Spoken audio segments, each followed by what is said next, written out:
ویسے تو فلسطین اسرائیل تنازع اس وقت سے شروع ہوا جب دنیا کے نقشے پر ایک ناجائز ریاست اسرائیل کا وجود عمل میں لایا گیا۔ اسرائیل کی طرف سے قتل و غارت اور توسیع پسندانہ عزائم کی تاریخ بڑی طویل ہے، مگر جب فلسطینیوں کو مکمل طور پر یرغمال بنا کر دیوار سے لگا دیا گیا، تب اسرائیل کے مظالم اور توسیعی عزائم سے تنگ آ کر بالآخر حماس نے 7 اکتوبر 2023 کو اسرائیل پر بہت بڑا حملہ کیا۔ گو کہ اب اس حملے کے حوالے سے بھی بہت سے سوالات موجود ہیں۔ اس حملے کے جواب میں اسرائیل نے 27 اکتوبر کو غزہ پر جوابی حملہ کیا، جو فلسطین کے اندر لاکھوں ہلاکتوں اور ہجرتوں کا باعث بنا۔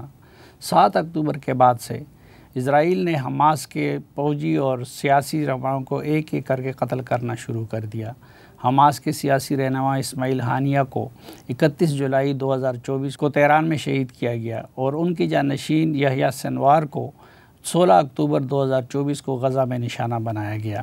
یہ جنگ ابھی جاری ہے، جس میں ایک اندازے کے مطابق خواتین اور بچوں سمیت لاکھوں افراد شہید ہو چکے ہیں اور شہر کے شہر صفحہ ہستی سے مٹا دیے گئے ہیں۔ اسرائیل کی اس جارحیت کے خلاف پوری دنیا میں مظاہرے ہوئے۔ اسرائیل کے ظلم کی انتہا یہ ہے کہ اس نے غزہ کے لوگوں کو مکمل طور پر محصور کر رکھا ہے اور لوگ بھوک سے مر رہے ہیں۔ اسرائیلی سفاکیت کی انتہا یہ ہے کہ وہ لٹے پٹے فلسطینیوں کے لیے جانے والی امداد روک رہا ہے اور کوشش کر رہا ہے کہ بچے کچے فلسطینیوں کو بھوک اور پیاس سے مار دیں۔ 7 اکتوبر کے حماس کے اسرائیل پر حملے کے صرف ایک دن بعد لبنان کی ملیشیا حزب اللہ نے بھی اس جنگ میں عملی طور پر شمولیت اختیار کر لی۔ لبنان سے اسرائیل پر راکٹ حملے کیے گئے۔ اس کے جواب میں اسرائیل نے پیجر حملے کیے، جس میں حزب اللہ کے متعدد جنگجو اور عام لوگ شہید ہوئے یا زخمی ہوئے۔ بعد ازاں اسرائیلی فضائیہ نے لبنان کے سرحد پار کرتے ہوئے اندھادھند بمباری کر کے حزب اللہ کے رہنماؤں کو قتل کر دیا۔ اسرائیل نے حزب اللہ کے سربراہ حسن نصر اللہ کو بھی حملہ کر کے سینکڑوں عام شہریوں سمیت قتل کر دیا۔ حزب اللہ کے ساتھ ساتھ یمن کے حوثیوں نے بھی اسرائیل کے خلاف جنگ میں حصہ لیا اور میزائل حملے کیے۔ ان حملوں کے جواب میں اسرائیل نے یمن پر بھی فضائی حملے کیے۔ امریکی صدر ڈونلڈ ٹرمپ کئی مواقع پر کہہ چکے ہیں کہ وہ دنیا میں امن قائم کرنا چاہتے ہیں اور جنگوں کا خاتمہ ان کی ترجیح ہے۔ اس بنا پر عالمی سطح پر ان سے یہ توقع وابستہ کی گئی تھی کہ وہ بطور صدر غزہ میں مکمل جنگ بندی کروائیں گے اور اسرائیلی مظالم کو روکیں گے۔ تاہم ٹرمپ نے نہ صرف اسرائیل کی کھل کر حمایت کی، بلکہ غزہ سے متعلق کئی متنازع اور غیر سنجیدہ بیانات بھی دیے۔ غزہ سے شروع ہونے والے یہ اسرائیلی جنگ پھیلتے پھیلتے بالآخر ایران تک جا پہنچ گئی۔ 12 جون کو ایران پر کیے گئے اسرائیلی حملے میں مبینہ طور پر ایران کی فوجی قیادت سمیت کئی جوہری سائنسدان جاں بحق ہوئے۔ اسرائیل کی جانب سے ایران کی فوجی اور ایٹمی تنصیبات سمیت توانائی کے منصوبوں پر بھی حملے کیے گئے۔ سینکڑوں عام بے گناہ شہری بھی شہید ہوئے۔ گزشتہ دنوں اسرائیل نے ایرانی ٹی وی کی بلڈنگ پر بھی حملہ کیا۔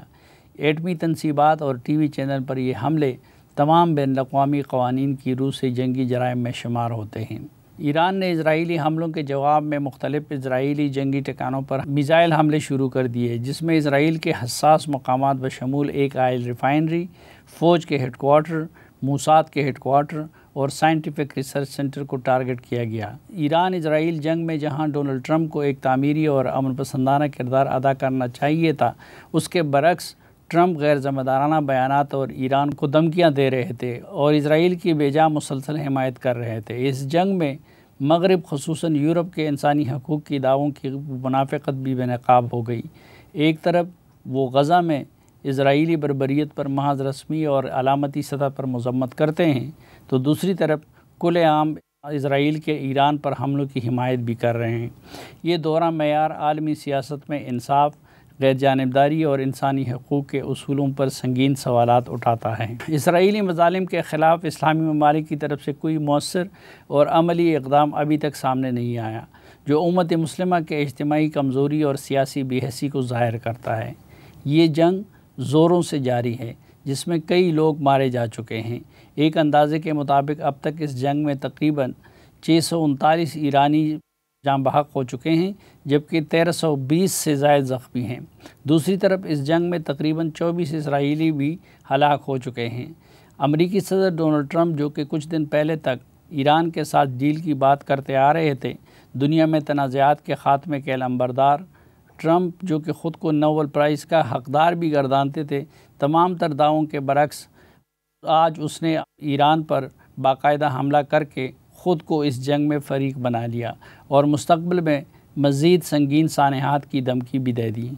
دوسری طرف اسرائیلی وزیراعظم نتن یاہو کا کہنا ہے کہ امریکہ نے اپنے اہداف حاصل کر لیے ہیں، اب جنگ کے خاتمے کا وقت ہے۔ دوسری طرف ایرانی وزیر خارجہ عباس عراقچی نے آج ترکی میں پریس کانفرنس سے خطاب کرتے ہوئے کہا کہ ان سے جنگ بندی کا مطالبہ کرنا انصاف کے اصولوں کے منافی ہے۔ ان کے اوپر جنگ توپی گئی ہے اور جنگ اس وقت شروع کی گئی ہے جبکہ مذاکرات جاری تھے۔